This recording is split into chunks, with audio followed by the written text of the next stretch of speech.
आपण समस्ते जानती वर्तमान खरीफ चाष चली सारा ओडिशा रे 30टा जाक जिल्ला रे एवं चाष जितेबाला तार पीक रे अच्छी चाषी को सारर अत्यंत आवश्यकता रही एवं सरकार वर्तमान सार जोगई पारु नाहंती।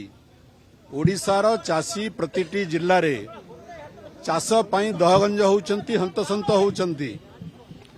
चाषी को सार मिलू नहीं। सरकार चाषी को पीक समय रे सार जोगई देबा पई संपूर्ण भाव रे राज्य सरकार विफल होइचंती। सरकार कहउचंती पर्याप्त परिमाण रे सार अछि, चाषी कहउची हमकु सार मिलू नहीं। किए सत कहउची आपण जाइकर देखंतु प्रति पैक्स रे लैम्स आगरे जो समवाय संस्था जरिया रे चाषी मान को सार दिया जाए सेठी सकाळू संध्या पर्यंत 24 घंटा किलोमीटर किलोमीटर धरिकरी चाषी माने धाड़ी रे छेड़ा होचंती क्यू रे बस्ताटीए सार पई किंतु चाषी को सार मिलू नहीं। सारी चाषी माने जेते बेले खोला बाजार को जाउछंती लाइसेंस प्राप्त डीलर मान को पाखकु जाउछंती सार 3 गुण 4 गुण दाम रे मिलुची। कला बजारी रे चाषी को सार किनिबा को बाध्य करा जाउची।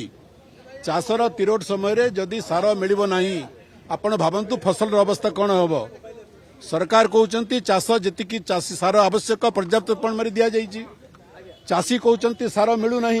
किए सत कहउची आमे सरकार को आह्वान करूछु, सरकार को चैलेंज करूछंती चाषी माने जदि सरकार कहउचंती जे पर्याप्त परिमाण रे सार मिलुची सरकार रो मंत्री माने दया करी फील्ड को जाइकर देखंतु।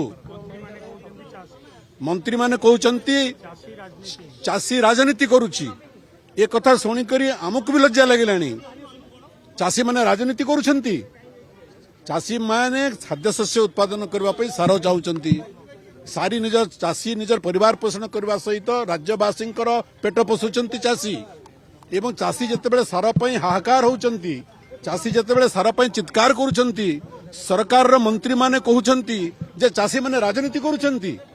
या ठारू बड़ी निर्लज्ज कथा कोन होई पारे। तेणु चाषी मानकर पोड़ा घारे सरकार वर्तमान बालिशध दौरान लंका दौरान चाषी को अपमानित करुछंती।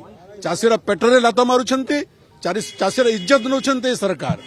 तेणु आज सारा राज्य रे चाषी को हाहाकार करुछंती एवं तार प्रतिवाद रे स्वतस्फूर्त भाव रे ओडिशार सबु जगह चाषी माने आंदोलन कलेनी एवं बिजु जनता दल जेसु चाषी मानकर प्रतिनिधित्व करुची ओडिशा राज्यर साधारण मनीषर प्रतिनिधित्व करुची।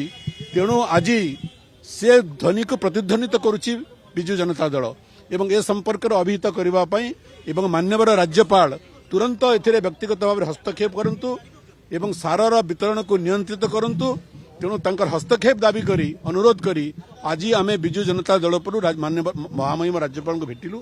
आपण जानती आज हजार हजार संख्या रे विभिन्न जिल्लारू चाषी आसी आज राजस्तर ओडी भुवनेश्वर विक्षोभ प्रदर्शन कला परे चाषी प्रतिनिधि माने आज आमे आसीछु राज्यपाल को देखा कलु एवं राज्यपाल को सब विषय आमे अवगत कर। आपण जानती जे दिन थिला नवीन पटनायक मुख्यमंत्री दायित्व ग्रहण करबा पूर्वरु 24 वर्ष पूर्वरु ए राज्य खाद्य शस्य आमदानी करूथला।